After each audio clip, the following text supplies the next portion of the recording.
টানা ১২ দিনের বিমান হামলার পর ইসরায়েল ইরানের বিরুদ্ধে ঘোষিত লক্ষ্য অর্জনে ব্যর্থ হয়েছে বলে মনে করছেন আন্তর্জাতিক বিশ্লেষকরা। যুদ্ধবিরতির পর দখলদার ইসরায়েলি প্রধানমন্ত্রী নেতানিয়াহুর লক্ষ্য পূরণের দাবিকে গোলমেলে আখ্যা দিয়ে আল জাজিরায় প্রকাশিত এক বিশ্লেষণে অরি গোল্ডবার্গ তুলে ধরেছেন ইসরায়েলের কৌশলগত সীমাবদ্ধতা আর ইরানের প্রতিরোধ ক্ষমতা।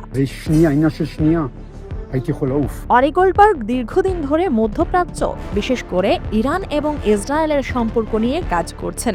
তিনি একজন ইসরায়েলি রাজনৈতিক বিশ্লেষক ও ভাষ্যকার।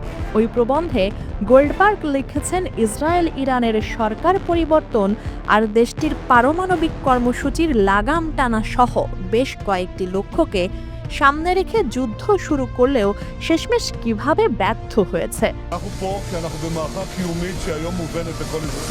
তিনি লিখেছেন, ইরানের পারমাণবিক কর্মসূচির লাগাম টানা কি সম্ভব হয়েছে? সম্ভবত এর উত্তর হলো না। মনে করা হচ্ছে ইরান মার্কিন যুক্তরাষ্ট্র কর্তৃক আক্রান্ত ফোর্ডো স্থাপনা থেকে তাদের গুরুত্বপূর্ণ পারমাণবিক উপাদান সরিয়ে নিয়েছিল। এই উপাদানগুলোই পারমাণবিক কর্মসূচির সবচেয়ে জরুরি অংশ। তাই পারমাণবিক কর্মসূচির লাগাম টানার চেষ্টা ব্যর্থ হয়েছে বলেই মনে হচ্ছে।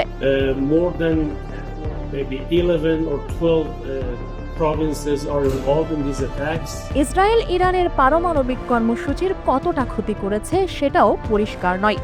ইসরায়েল মার্কিন যুক্তরাষ্ট্রকে রাজি করাতে পেরেছিল বাংকার বাস্টিং বোমা, ম্যাসিভ অর্ডিন্যান্স পেনিট্রেটর ব্যবহার করে ইরানের পারমাণবিক স্থাপনাগুলোতে হামলা চালাতে। কিন্তু মার্কিন যুক্তরাষ্ট্র ইসরায়েলের হামলায় এর বেশি কোনো সাহায্য করেনি।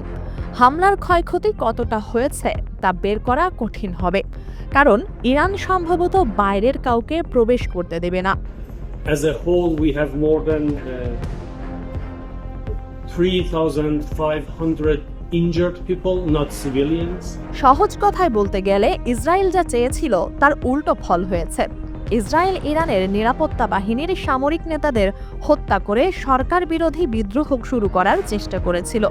তাদের বিশ্বাস ছিল শত্রুর ঊর্ধ্বতন নেতাদের হত্যা করলে তাদের ক্ষমতা দুর্বল হয়ে যাবে, কিন্তু এই কৌশল কখনো সফল হয়নি। একমাত্র ব্যতিক্রম ছিল লেবাননের হিজবুল্লাহ নেতা হাসান নাসরুল্লাহর মৃত্যু, যা তাদের ওপর প্রভাব ফেলেছিল। কিন্তু সেটার সঙ্গে লেবাননের ভেতরের রাজনীতিরও অনেক সম্পর্ক ছিল। অন্য সব ক্ষেত্রে ইসরায়েলের এমন হত্যাযজ্ঞ কোনো বড় রাজনৈতিক পরিবর্তন আনতে পারেনি। ইসরায়েলের শাসনের প্রতীক হিসেবে কিছু স্থানে বোমা ফেলার চেষ্টাও পরিস্থিতিকে আরও খারাপ করেছে। তারা কুখ্যাত এভিন কারাগারে বিমান হামলাকে ইসলামী প্রজাতন্ত্রের দমন পীড়নের বিরুদ্ধে ইরানি জনগণের সংগ্রামের অংশ হিসেবে দেখানোর চেষ্টা করেছিল। কিন্তু ইসরায়েলের বোমা হামলা উল্টো বন্দীদের পরিস্থিতি আরও খারাপ করে তুলেছিল, কারণ কর্তৃপক্ষ তাদের অনেককে অজানা জায়গায় সরিয়ে নিয়েছিল। গোল্ডবার্গ আরও লিখেছেন, ইসরায়েলের রাষ্ট্রীয় গণমাধ্যম বোমা হামলাও অযৌক্তিক ছিল। ইসরায়েল দাবি করেছিল এটি সরকারের প্রচার বন্ধ করার চেষ্টা। তবে অনেক ইসরায়েলি বলেছেন এই হামলা ইরানিদের জন্য ইসরায়েলি টেলিভিশন চ্যানেলগুলোকেও হুমকি দেওয়ার অজুহাত তৈরি করে দিয়েছে। যদি ইসরায়েল তাদের ঘোষিত যুদ্ধ লক্ষ্য অর্জন করতে না পারে, তাহলে কি তারা অন্তত বিশ্বকে নিজেদের পেছনে ঐক্যবদ্ধ করতে পেরেছে, যাতে সবাই গাজার কথা ভুলে যায় আর ইসরায়েলকে আবারও ন্যায়সঙ্গত যুদ্ধে লড়াইকারী হিসেবে দেখতে পায়? এটা সন্দেহজনক মনে হচ্ছে। হ্যাঁ, প্রেসিডেন্ট ডোনাল্ড ট্রাম্প ও আমেরিকা ইরানের পারমাণবিক স্থাপনাগুলোতে হামলা চালিয়েছিল, যার ফলে আন্তর্জাতিক আইনের বেশ কয়েকটি গুরুত্বপূর্ণ নিয়ম লঙ্ঘন করেছে, যার দীর্ঘমেয়াদী প্রভাব থাকতে পারে। তবে ট্রাম্প ইসরায়েলের সঙ্গে সরাসরি যুদ্ধে যোগ দেননি। হামলার পরপরই মার্কিন কৌশলগত বোমারু বিমানগুলো যুক্তরাষ্ট্রে ফিরে আসে। ইসরায়েলের ভেতরের ক্ষয়ক্ষতিও বিবেচনা করা দরকার। ইসরায়েল দ্রুত ইরানের আকাশসীমায় আধিপত্য বিস্তার করে প্রায় ইচ্ছামতো হামলা চালিয়েছে। তবে ইরানি ক্ষেপণাস্ত্রগুলো বারবার ইসরায়েলের বিখ্যাত বিমান প্রতিরক্ষা ব্যবস্থাকে ভেদ করতে পেরেছে।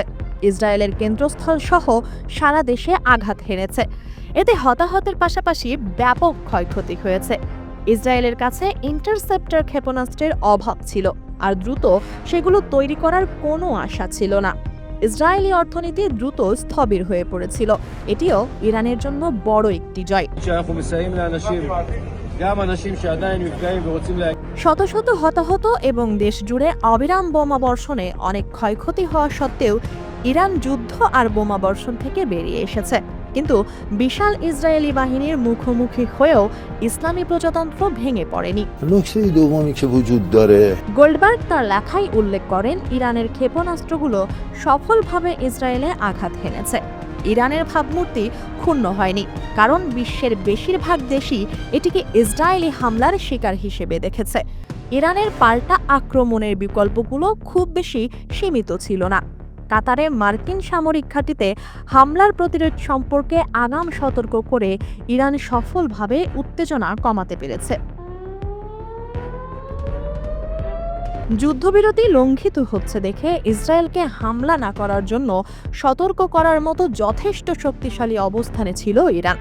ইরান এখন এমনভাবে আবির্ভূত হয়েছে যা তারা পছন্দ করে, এখনও শক্তিশালী অবস্থানে আছে আর ভবিষ্যতের জন্য সম্ভাবনাময়।